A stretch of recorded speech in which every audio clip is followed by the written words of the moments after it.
আচ্ছা,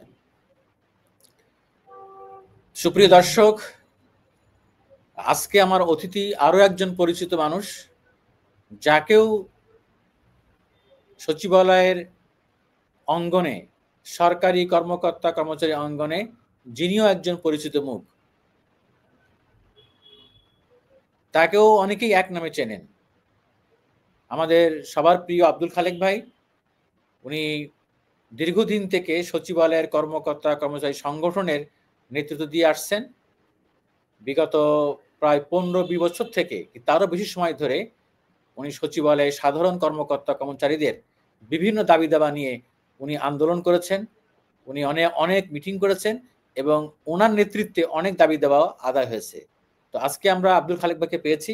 উনি এখন সরকারের সিনিয়র সহকারী সচিব, উনি কর্মরত আছেন স্বাস্থ্য মন্ত্রণালয়ে। তো খালেক ভাই, আপনাকে আমার অনুষ্ঠানে স্বাগত জানাচ্ছি। ঈদ মোবারক। আপনি কেমন আছেন? হ্যাঁ, ইনশাআল্লাহ ভালো আছি। আপনাকেও ঈদ মোবারক। সর্বস্তরের কর্মকর্তা কর্মচারীর পক্ষ থেকে আপনাকে ঈদের শুভেচ্ছা ও সালাম। তো আমরা সরাসরি চলে যাচ্ছি আলোচনাতে, মূল আলোচনা যাচ্ছি। আপনার কাছে আমার প্রথম জানার বিষয় যে আপনি পরিবর্তনটা কেমন দেখছেন সচিবালয়ে? আপনার চোখে এই অন্তর্বর্তীকালীন 5ই আগস্টের প্রশাসন আর বর্তমান প্রশাসন, এটার মধ্যে আপনি কি পার্থক্য খুঁজে পান? ওকে, ধন্যবাদ। আসলে বাংলাদেশ সচিবালয় প্রশাসনের প্রাণকেন্দ্র। এখান থেকে নীতি নির্ধারণ করা হয়। দেশ পরিচালনার ক্ষেত্রে অনেক সিদ্ধান্ত গৃহীত এই প্রতিষ্ঠান থেকে, তথা বাংলাদেশ সচিবালয় থেকে। বাংলাদেশ সচিবালয় প্রশাসনের প্রাণকেন্দ্র, গুরুত্বপূর্ণ। এই গুরুত্বপূর্ণ জায়গায় আমরা কর্মরত আছি এবং কাজকর্ম, এই নীতি নির্ধারণী কাজের সাথে কাজ করারও সুযোগ আমাদের রয়েছে শুরু থেকে। আমি যেটা বলবো, 5ই আগস্টের পর থেকে আমাদের প্রশাসন অনেক কিছু পরিবর্তন দেখছি। অনেক পরিবর্তন হয়েছে, যেমন পদোন্নতির ক্ষেত্রে বিভিন্ন ক্ষেত্রে পরিবর্তন হচ্ছে, বিভিন্ন উদ্যোগ নেওয়া হচ্ছে। পদোন্নতি দেওয়া, বদলি করা, আরো কল্যাণমূলক কি কাজ করা যায় সেসব কাজের জন্য সরকার কিন্তু অনেক উদ্যোগ গ্রহণ করছে। যেমন আমি উদ্যোগের মধ্যে আমি বলবো, আমার বিশেষ করে আমার সংগঠন থেকে আমি আগে শুরু করব। বাংলাদেশ সেক্রেটারিয়েট সার্ভিস অ্যাসোসিয়েশন, এই অ্যাসোসিয়েশনের আওতায় সহকারী সচিব, সিনিয়র সহকারী সচিব, উপসচিবগণ আছেন, যারা বাংলাদেশের তৃতীয়, চতুর্থ এবং দ্বিতীয় শ্রেণীর কর্মকর্তা থেকে পদোন্নতি পেয়ে পর্যায়ক্রমে এই পর্যায়ে আসেন। তো এখানে আমি বলবো যে আমাদের প্রত্যাশা পুরোপুরি এখনো পূরণ হয় নাই, আর এই অল্প সময় অনেক প্রত্যাশা পূরণ হবে তাও আমরা আশা করছি না। তবে যেমন আমাদের কিছু দাবি আদায় করতে পেরেছি। যেমন আমরা পদোন্নতি পেলে 75 টাকার একটা বেনিফিট আমাদের বন্ধ করেছিল গত সরকার, সেটা উদ্ধার করতে পেরেছি। কিছু পদোন্নতির কোঠা বৃদ্ধি করতে পেরেছি। তার মানে অনেক কিছু পেয়েছি তা না, আমাদের দাবি অনেক, আমাদের প্রত্যাশা অনেক এবং আমাদের ন্যায্যগত অনেক দাবি এখনো আমরা পূরণ করতে পারিনি। এই ব্যর্থতা আমাদের। দাবি তো দাবি আপনাদের কখনো শেষ হবে না। তো আমি একটা বিষয় বলতে চাচ্ছি যে বিগত আওয়ামী লীগ সরকারের আমলে প্রশাসন যেভাবে চলেছে, বিগত আওয়ামী লীগ সরকারের আমলে কর্মচারীদের, কর্মকর্তাদের দাবি দেওয়া যেভাবে পূরণ করা হয়েছে, তার থেকে বর্তমান সময়ে পার্থক্যটা কি দেখেন? না, পার্থক্য বলতে দাবি আছে, তবে কিছু ক্ষেত্রে বৈষম্য রয়েই গেছে। যেরকম আমি বলবো, দাবি পর্যায়ক্রমে বিভিন্ন পেশাজীবীদের আছে, কিন্তু আশানুরূপ তো কারোরই আসে নাই। তারপর পার্থক্য আছে। আমরা সে আশা, যে 5ই আগস্টের পর যেতদূর আমাদের আশা ছিল, যে প্রত্যাশাটা ছিল, সেখানে আমরা বুঝতে পারিনি। আপনি লক্ষ্য করবেন, আমি দেখি পদোন্নতির পরই পেপার পত্রিকায় আমাদের কর্মকর্তারা, আমাদের কর্মচারীরা অনেকেই বলে ওঠে যে আমরা যোগ্য অনেক কর্মকর্তাকে পদোন্নতি দিতে পারিনি, অনেক অভিজ্ঞ কর্মকর্তা বাদ পড়ে গেছে। এই যে একটা অভিযোগ, এই অভিযোগটা থেকে কিন্তু আমরা বেরোয় আসতে পারলাম না। এবং এটা কেন আসতে পারলাম না, এটা সঠিক জবাব হয়তো আমার দ্বারা সম্ভব না, এটা জনপ্রশাসন মন্ত্রণালয়ের ব্যাপার। কিন্তু খুব রয়ে গেছে, খুব বাড়ছে। অনেক দক্ষ কর্মকর্তাকে পদোন্নতি পাচ্ছে না। তার পিছনের কারণটা কি, সেটা হয়তো আমি আপনাকে স্পষ্ট করার মতন আমার সেই জানা নাই, সেই কাজের সাথে যেহেতু আমি জড়িত না, কিন্তু খুব আছে। আপনি বলবেন না এখানে। তেমন একটা পার্থক্য হয়নি। আগের সরকার আর এই সরকারের সাথে যে আমরা অনেক কিছুতে পরিবর্তন আনতে পারছি, বিষয়টা তেমন না। মানে আপনারা যে প্রত্যাশা করেছিলেন এই অন্তর্বর্তীকালীন সরকার একটি দায়িত্বশীল সরকার হবে, একটি নিরপেক্ষ, সত্যিকার অর্থে নিরপেক্ষ সরকার হবে, যে একটা দলীয় সরকার ক্ষমতায় থাকলে যে ধরনের প্রশাসন দলীয়করণ হয়, আপনার অন্যায়ভাবে পদোন্নতি বঞ্চিত করা হয়, নানানভাবে হেনস্থা করা হয়, আপনাদের সবার প্রত্যাশা ছিল যে অন্তত এই সরকারের আমলে সেগুলো আর আমরা দেখতে পারবো না।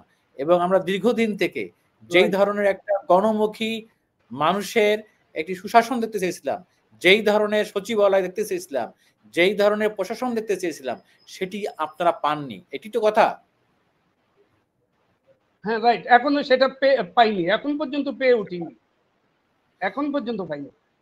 আর একটা বিষয়, আপনাদের একটা বড় ধরনের অভিযোগ যে আপনাকে বলা হয় যে আপনি বিএমপি পন্থী একজন কর্মচারী নেতা, এবং সেই কারণে বিগত আওয়ামী লীগ সরকারের আমলে আপনি পদোন্নতি বঞ্চিত হয়েছেন, বা আপনার সঙ্গে যারা ছিলেন তারাও। এটা কি কতখানি সত্য? আপনি কি বিএমপি পন্থী কোনো রাজনৈতিক দল সমর্থন করেন? না, আমি কোনো রাজনৈতিক দল সমর্থন করি না। সরকারি চাকরি হিসাবে আমি সরকারি চাকরি করি। আর পদোন্নতি দেয়নি, এটা হয়তো যারা দেয়নি তারাই কারণ জানে। আমার সকল যোগ্যতা ছিল, আমার বন্ধুদের যোগ্যতা আছে, তারপরেও এটা কেন দেয়নি সেটা ওই সরকারের যারা নীতি নির্ধারণী তারাই জানে। এটা অবিচার করা হয়েছে, এটা বঞ্চিত করা হয়েছে। এটার কোনো কারণ, কোনো যুক্তিগত কারণ আমরা খুঁজে পাইনি যে কেন একজন সরকারি কর্মকর্তা সকল যোগ্যতা থাকা সত্ত্বেও পদোন্নতি বঞ্চিত করেছে। এটা আমরা কোনো যুক্তিসঙ্গত কারণ পাইনি, এখন পর্যন্তও পাচ্ছি না। এখনো অনেক যোগ্য কর্মকর্তা পদোন্নতি পাচ্ছে না, বৈষম্য শিকারে আছি, এখনো তো আছি, এখনো আছি, এখনো সেটা দূর করে, সেটা ওভারকাম করে আমরা যেতে পারি নাই। তবে আমাদের প্রত্যাশা আছে যে আমরা ওভারকাম করতে পারবো বা হবে, এই প্রত্যাশা কিন্তু আমরা এখনো প্রত্যাশা নিয়ে বসে আছি।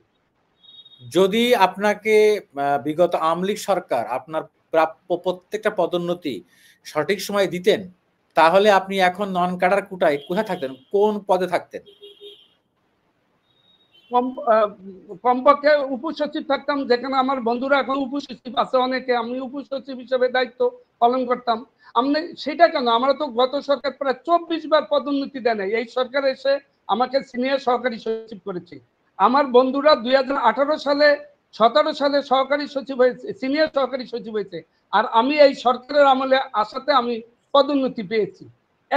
আরো একটা পদোন্নতি আমার আগেই ডিউ হয়েছে, সেটা হয়তো এখন প্রক্রিয়াধীন আছে, আমি সেই প্রত্যাশায় আছি।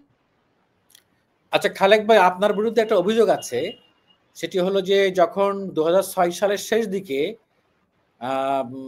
সাবেক প্রধানমন্ত্রী বেগম খালেদা জিয়ার সঙ্গে আপনার গোপনে বৈঠক করার কারণে সচিবালয়ের বেশ কিছু কর্মকর্তাকে চাকরিচ্যুত করা হয়, হয়রানি করা হয়, এবং তারা বিগত 15 বছর অনেক কষ্ট করেছেন। কেউ কেউ বলেন যে এই ঘটনার জন্য আপনি দায়ী। ভালো কথা বলেছেন। আচ্ছা, গোপন বৈঠক যারা করে, আপনি বুঝতে চেষ্টা করেন, যারা গোপন ভাবে দেখা করেছে বা গোপন বৈঠক করেছে, ওই বৈঠকে কি আমি কোনো সদস্য ছিলাম? ওই সম্পর্কে তো আমার জানাই নাই। আমার তো যখন যদি আমি জানতে পারতাম বা ওই গোপন বৈঠকে থাকতাম বা তাদের সাথে সংযুক্ত থাকতাম, তাহলে আমি বলতে পারতাম। বিষয়টা কিন্তু আমি জানিই না, আমি ঘটনা অনেক পরে জানতে পেরেছি, আমি তো বিষয়টা জানি না ভাই। এটা কারা গেছে, কখন বৈঠক করছে, কিভাবে অ্যাপয়েন্টমেন্ট করছে, কার সাথে যোগাযোগ করছে, এসব তো কিছু আমার নলেজে নাই। আপনি তাদেরকে জিজ্ঞাসা করেন যে তাদের এই কার্যক্রমের সাথে আমি কোথাও সম্পৃক্ত বা আমি কোথাও তাদের এই বিষয়টা জানা ছিল কিনা। আমি তো জানলে আমি বিরোধিতা বা পক্ষ যে কোনো কিছু করতে পারতাম, আমি তো জানিই না, এই জিনিসটা তো আমার জানা নেই যে তারা আমাকে একসাথে ছিলাম, যে তারা চলে গেছে আমি যেতে পারিনি, বিষয়টা তো তা না। তারা কখন এই মিটিংটা করছে, গোপন ভাবে কখন যাবে, এগুলি তো আমার কিছুই জানা নাই। বিধায় আমার জানা নেই যেটা, সেই সম্পর্কে আমি কি বলবো? এই আর যে এই অভিযোগ তো সত্য না। বাদিউল আলমরা দীর্ঘদিন ক্ষতিগ্রস্ত হলো, এর জন্য তো আপনাকে দায়ী করা হয়। আচ্ছা, আমি জানি না এটা। বাদুল আমার সাথে দেখা হয়, বাদুল আমার প্রতিষ্ঠাতা সংগঠনের দপ্তর সম্পাদক ছিল। বাদুলের সাথে কয়েকদিন আগে কথা হয়েছে, বাদুল আমার রুমও আছে, বাদুল কখনই আমাকে এই কথা বলেনি যে লিডার বা যাই বলুক ভাই, যেভাবে সে আমাকে কথা বলে না কেন, সে আমার খুব কাছের লোক, সে আমাকে কখনই বলে নাই যে বিষয়টা আপনি জানেন কিনা বা আপনাকে আমরা ব্লেম দিচ্ছি, এই বিষয়টার সাথে আমার কখনো শেয়ার করেনি। এবং এই যে আমার বিরুদ্ধে এই কথা বলে, এইটাও আমি কারোর কাছে শুনি নাই, আচ্ছা, আমি শুনি এই ঠিক আছে, কথা। হয়তো আপনার আপনাকে সরাসরি কেউ বলে না, কিন্তু আমরা হ্যাঁ, সাংবাদিক হিসেবে আমাদের কাছে অনেকে বলে। আচ্ছা, আমি আরেকটা প্রশ্নে যেতে চাই, সেটি হলো যে আমরা বিএনপি যখন ক্ষমতায় ছিল 2001 থেকে 2006 পর্যন্ত, তখন তো আমি সচিবালয়ে একেবারে পুরোদস্ত রিপোর্টার ছিলাম। আপনাদের সাংগঠনিক অনেক রিপোর্ট আমি করেছি। তখনও আমি দেখেছি যে আপনার সাথে নুরুল আলমের একটা গ্রুপিং ছিল, সেটাও দীর্ঘ বছর ছিল। নুরুল আলম এবং আপনি দুই গ্রুপে বিভক্ত ছিলেন। আপনি স্বীকার না করলেও তখনও আপনারা বিএনপি পন্থী কর্মচারী সংগঠন করেছেন। আবার আমরা দুঃখজনক হলেও এখন আবার দেখতে পাচ্ছি যে অন্তর্বর্তীকালীন সরকার দায়িত্ব নেওয়ার পরে বর্তমানে সচিবালয়ে যারা ফ্যাসিস্ট বিরোধী শক্তি বলে স্বীকৃত সচিবালয়ে, তাদের মধ্যে কোনো ঐক্য প্রতিষ্ঠা হয়নি। সচিবালয়ে কর্মকর্তা কর্মচারী সংগঠন একাধিক নেতা তৈরি হয়েছে, একাধিক ব্যানারে একাধিক সংগঠন তৈরি হয়েছে। এই যে আপনারা 5ই আগস্টের পরে একটা ঐক্যবদ্ধ শক্তি কেন গড়ে তুলতে পারলেন না? এটা সত্য কথা এবং এটা আমাদের ব্যর্থতা, আমি এটা আমাদের ব্যর্থতা বলবো। তবে আমি চেষ্টা করছি যে সবাইকে আমাদের স্বার্থে, আমাদের পরিচয়, আমরা সরকারি কর্মচারী, এই স্বার্থ আমাদের সকলের দাবির স্বার্থে আমরা ঐক্যবদ্ধভাবে হতে চাই এবং ঐক্যবদ্ধভাবে কাজ করতে চাই। বা পরস্পর গ্রুপ বা যদি গ্রুপিং থাকলেও প্রত্যেকের সাথে মোটামুটি আমার সাথে কথা হয়, আমার কাছে আসে বা দেখা হয়। আমি চেষ্টা করতেছি, সবাইকে অনুরোধ করছি যে না, আমরা একভাবে এক প্ল্যাটফর্মে থাকি, এটা আমাদের স্বার্থের জন্য। তাহলে সচিবালয়ের কর্মচারীরা লাভবান হবে, সারা বাংলাদেশের সরকারি কর্মচারীরা লাভবান হবে যদি আমরা এক প্ল্যাটফর্মে আসতে পারি। আমার আশা যে অচিরেই এইসব ভুল বুঝাবুঝির অবসান ঘটবে, আমরা এক প্ল্যাটফর্মে আসতে পারবো। তবে আমি জানি না এদের এই গ্রুপিং এর পিছনে কারোর কোনো হাত আছে কিনা, কেউ এই গ্রুপিং করে ফায়দা লুটছে কিনা, সেটা আদৌ আমি ওইভাবে সঠিক বলতে পারবো না। তবে আমি মনে করি আমরা আমাদের ভুলগুলি বুঝতে পারবো, ভুল বুঝে আমরা সবাই এক প্ল্যাটফর্মে পূর্ণে আসতে পারবো। এই আজকে আপনি যে দুজন লোকের নাম বলেছেন, জনাব নুরুল ইসলাম সাহেব, উনি আমার সংগঠনের উপমহাসচিব, আমার সাথে কাজ করেছেন, বাদুল কাজ করেছেন, মায়ালম সাহেব কাজ করেছেন। এখন সিনিয়র নেতাই হলো সচিবালয়ের মায়ালম, নুরুল ইসলাম, বাদুল, এরাই মূলত নেতা। আর গ্রুপিং হওয়ার কারণে এরা এক একজনের সাথে যাকে পাচ্ছে, সে কোন যাকে পাচ্ছে তাকে নিয়ে করতেছে। আমার সমিতির নাম একটা, বাংলাদেশ সচিবালয় কর্মকর্তা কর্মচারী সংযুক্ত পরিষদ, কিন্তু 3জন দাবি করছে, তিনজন সভাপতি, 3জন মহাসচিব দাবি করছে। আর নুরুল ইসলাম সাহেব আপনি নিজেই জানেন যে 2006 সালের দিকে তিনি এই সংগঠন থেকে বের হয়ে চলে গেছেন, যাইয়া তিনি নিজে একটা সংগঠনের সভাপতি হয়েছেন, বাংলাদেশ সচিবালয় কর্মচারী সংযুক্ত পরিষদ, এটা আপনি নিজেই জানেন।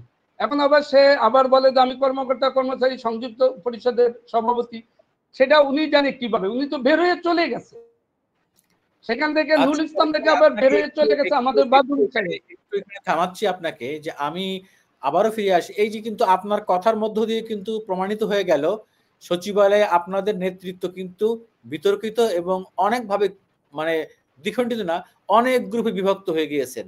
তো এর জন্য আসলে কারা দায়ী? আপনাদের মতো নেতা থাকা সত্ত্বেও সচিবালয়ে গত 7-8 মাসে এত সংগঠন কেন হলো? এখানে কি আপনারা যার গ্রুপকে, যার নেতৃত্বকে, যার কুটারি স্বার্থকে আপনার সুসংগত করতে চান এই জন্য, না কি কারণে আপনারা এক হতে পারলেন না কেন?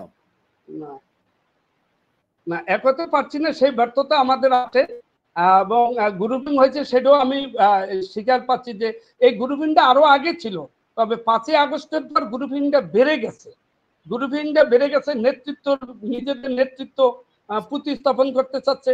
তবে আমরা ভুলে গেলে চলবে না, আমাদের দাবি কিন্তু এক জায়গায়, আমরা আমাদের কর্মকর্তা কর্মচারীদের কল্যাণেই কাজ করছি, এটা ঠিক আছে। কিন্তু এখানে নেতৃত্বের গ্রুপিং এর কারণে আমরা আমাদের দাবির লক্ষ্যে এখন পুরোপুরি পৌঁছতে পারি নাই। আমরা অস্বীকার করছি না যে আমাদের মধ্যে গ্রুপিং হয় নাই, হচ্ছে না। সেই গ্রুপিং গুলি এক জায়গায় আনার চেষ্টা করতেছি, সেই লক্ষ্যে আমরা কাজ করছি। আমি আশা করি সবাই আমাদের ভুল বুঝে যে আমরা আবার একটা প্ল্যাটফর্মে আসতে পারবো, অচিরেই আসতে পারবো। আপনাদের বিরুদ্ধে আরেকটা গুরুতর অভিযোগ, যে অভিযোগটা আমরা রাজনীতির মাঠে শুনতে পাচ্ছি, যে ফ্যাসিস্টের যারা দোসর, যারা আওয়ামী লীগের দুর্বৃত্ত, দুর্নীতিগ্রস্ত, যারা ক্ষমতার অপব্যবহার করেছে, সে সমস্ত আওয়ামী লীগ নেতাকর্মীদেরকে আশ্রয় প্রশ্রয় শেল্টার দেওয়ার জন্য যেমন মাঠ পর্যায়ে বিএনপিকে দায়ী করা হচ্ছে, ঠিক তেমনি সচিবালয়ে যারা গত 15.5 বছরে আওয়ামী লীগের সংগঠন করেছে, আওয়ামীপন্থী কর্মসূচি সংগঠন করেছে, তারা অর্থবিত্তের মালিক হয়েছে, তারা সচিবালয়ে ছড়ি ঘুরিয়েছে, আপনাদেরকে হয়রানি করেছে, আপনাদেরকে পদোন্নতি বঞ্চিত করার পিছনে ভূমিকা রেখেছে, সেই সব আওয়ামীপন্থী কর্মচারী সংগঠনের নেতাদেরকে আপনারা আশ্রয় প্রশ্রয় দিচ্ছেন, ইভেন আপনাদের সংগঠনে আপনারা ঢুকাচ্ছেন। এই অভিযোগ আপনি কিভাবে খণ্ডন করবেন? এটা ঠিক আছে। আমি বিশেষ করে বলবো, আমি তো এই 17 বছরে আমি সচিবালয়ে দীর্ঘদিন ছিলাম। আমাদের সচিবালয়ের বাইরে বাইরে বিভিন্ন জায়গায় রাখা হয়েছে।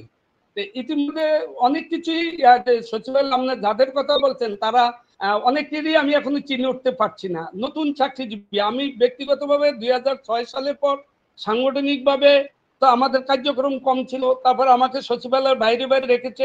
সচিবালয় অনেক কিছু আমার নখদর্পণে নেই। আপনি যেই কথাগুলো বলেছেন এটা শুনতে পাচ্ছি, তবে এমন তো কিছু দেখছি না বা করছি না বা হচ্ছে না যে কাউ আমাদের কোনো কর্মকর্তা কর্মচারীর বিরুদ্ধে সরকার অ্যাকশনের নিচে আমরা বাধা দিচ্ছি। বাধা দিচ্ছি তা না, কাউকে লালন করছি তাও না। সরকারি কর্মচারীরা সরকারি চাকরি করবে, এখানে এটা আমাদের বড় পরিচয়। আমি সেই পরিচয়, আমি সবাইকে সরকারের কর্মচারী মনে করি। আর যারা দায়ী দোষী সেটা সরকারের বিভিন্ন এজেন্সি আছে, সরকার সেটা দেখবে। এটা তো সংগঠনের নেতা হিসাবে আমার দেখার ব্যাপার না, এটা সরকার, এটা প্রশাসনিক কাজ, প্রশাসন দেখবে। আমার কাছে তো সকলেই কর্মচারী, আমার কাছে সকলেই কর্মকর্তা।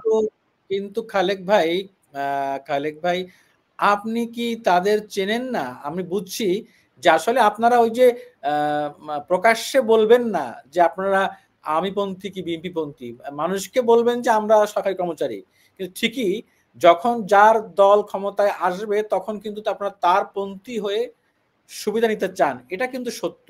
আমার কথা হলো যে আওয়ামী লীগ আমলে যারা সুবিধা নিয়েছে, আওয়ামী লীগের সাইনবোর্ডধারী সেই সব নেতারা তো চিহ্নিত, সেই সব নেতাদের বিরুদ্ধে বর্তমান সরকার কোনো ব্যবস্থা নেয়নি, সেক্ষেত্রে আপনারা নিশ্চুপ কেন? সরকার নিচ্ছে না, এটা তো দায়িত্বটা আমাদের না, ব্যবস্থা নেওয়ার জন্য তো আমরা কর্তৃপক্ষ না।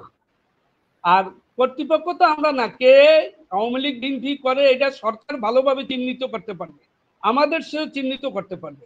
এটা তো আমরা তো এই দায়িত্ব প্রাপ্ত কর্মকর্তা না। আর নাম্বার 1, নাম্বার 2 হইলো, হ্যাঁ আমি আরেকটু বলতে চাই জাহাঙ্গীর ভাই, আরেকটা কথা বলতে চাই, আমরা কেন আওয়ামী লীগ বিএনপি, এই কথাটা কখন থেকে আসছে আপনি সেখানে যান। কিভাবে আজকে আমাদের এই যে দুর্গতিটা বেড়ে গেল, এই যে আওয়ামী লীগ পন্থী বিএনপি পন্থী, আমাদের পরিচয় হবে সরকারি চাকরিজীবী। জনতার মঞ্চ থেকে শুরু, জনতার মঞ্চ থেকে শুরু, রাইট। হ্যাঁ, তাহলে এই যে ক্ষতি আমাদের কে করলো, তাদের কি বিচার হয়েছে?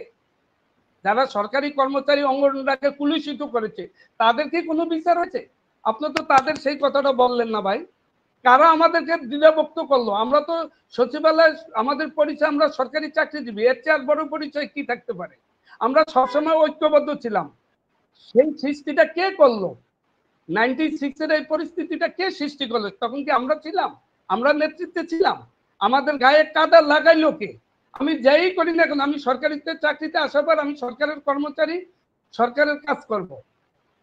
কিন্তু আমি তো জানি, আমি কিন্তু খালেক ভাই আমি জানি 96 জনতার মঞ্চের যখন প্রকাশ্যে আসলো, কিন্তু আপনি কিন্তু আপনার নেতৃত্বে কিন্তু 1998 সালে একটা বিদ্রোহ হয়েছিল সচিবালয়ে, যে আপনি সহ আপনার একটা গ্রুপ শেখ হাসিনা সরকারের বিরুদ্ধে কিন্তু প্রোটেস্ট করেছিলেন, এটা কিন্তু আমরা জানি, এবং যেই কারণে কিন্তু আপনাদের বিরুদ্ধে ব্যবস্থা নেওয়া হয়েছিল।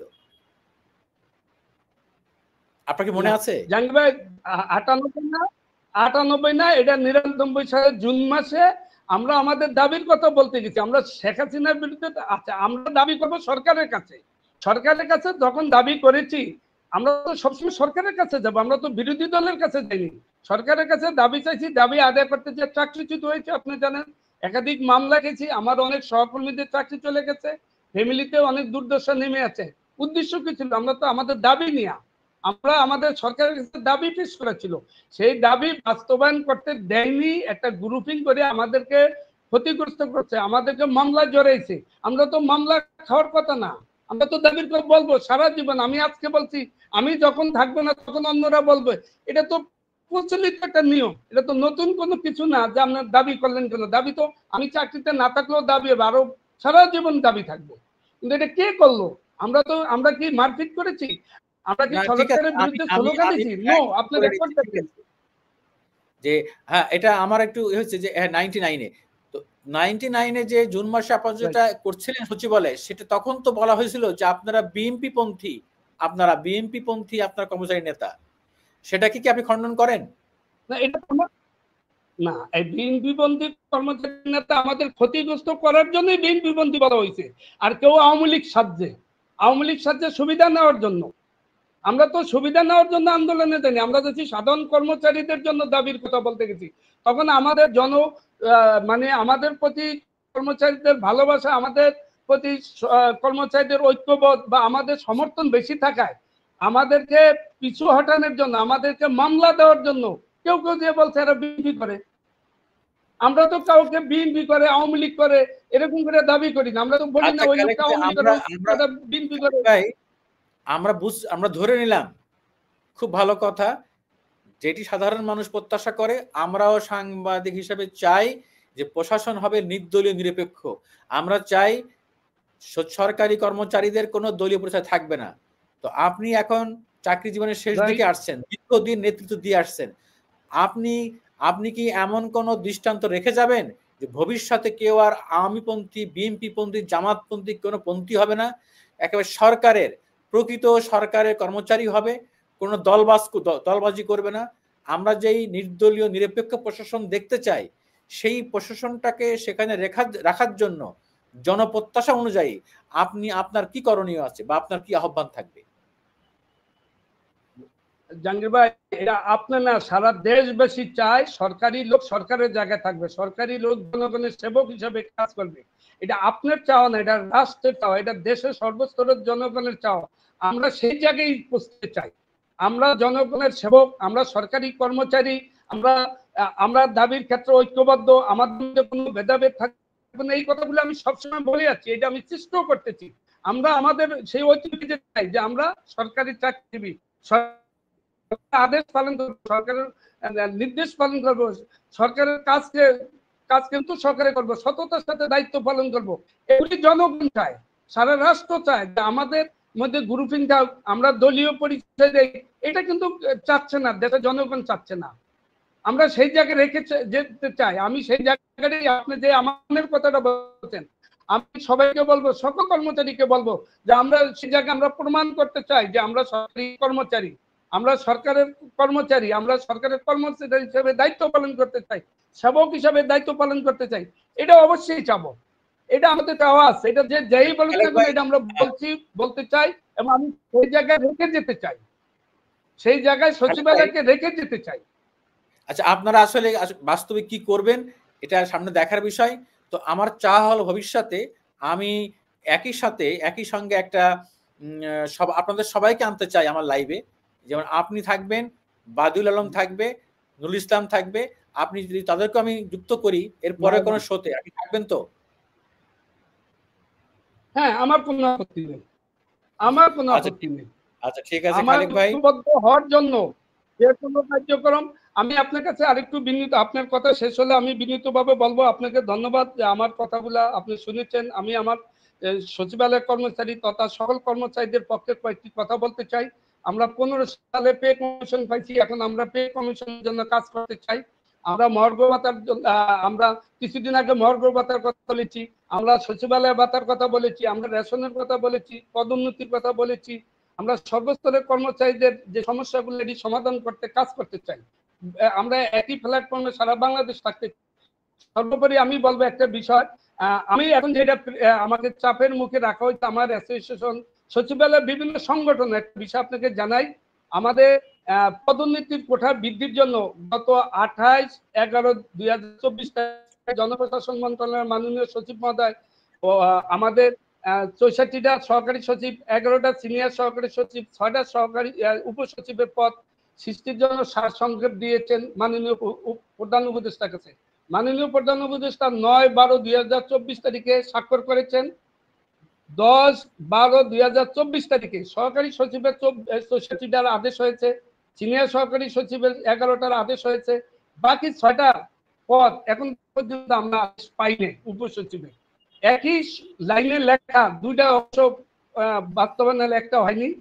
এটা নিয়ে আমার সমিতি আমাকে, আমার সচিবালয়ের সকল কর্মচারী আমার কাছে আছে যে কারণটা হলে একজন উপসচিব হইলে একজন সিনিয়র সহকারী সচিব হবে, একজন সহকারী সচিব হবে, একজন এওপিও হবে, একজন তৃতীয় শ্রেণী হবে, একজন, মানে একটা পদোন্নতির সাথে 6টা পদোন্নতি জড়িত। খালেক ভাই আপনাকে থামাচ্ছি, আমার এই পদোন্নতিগুলির ব্যাপারে আমরা সরকারের সাথে আলোচনা অব্যাহত রাখবো। খালেক ভাই আমার হাতে আজকে আর সময় নাই, আজকে এখানেই শেষ করব। আপনার দাবি দাবা নিয়ে হয়তো একদিন আলাদা একটা অনুষ্ঠান করব, আর একটা আলাদা এপিসোডে শুধু আপনাদের দাবি দাবা নিয়ে আমি একটা শো করব। তো আজকের মতো এখানে বিদায় নিচ্ছি। আপনি ভালো থাকবেন। আপনাদের সংগঠনের এবং সচিবালয়ের প্রত্যেকটা কর্মকর্তা কর্মচারীর সুস্বাস্থ্য, কল্যাণ, সুন্দর জীবন প্রত্যাশা করে এখানে বিদায় নিচ্ছি। আল্লাহ হাফেজ।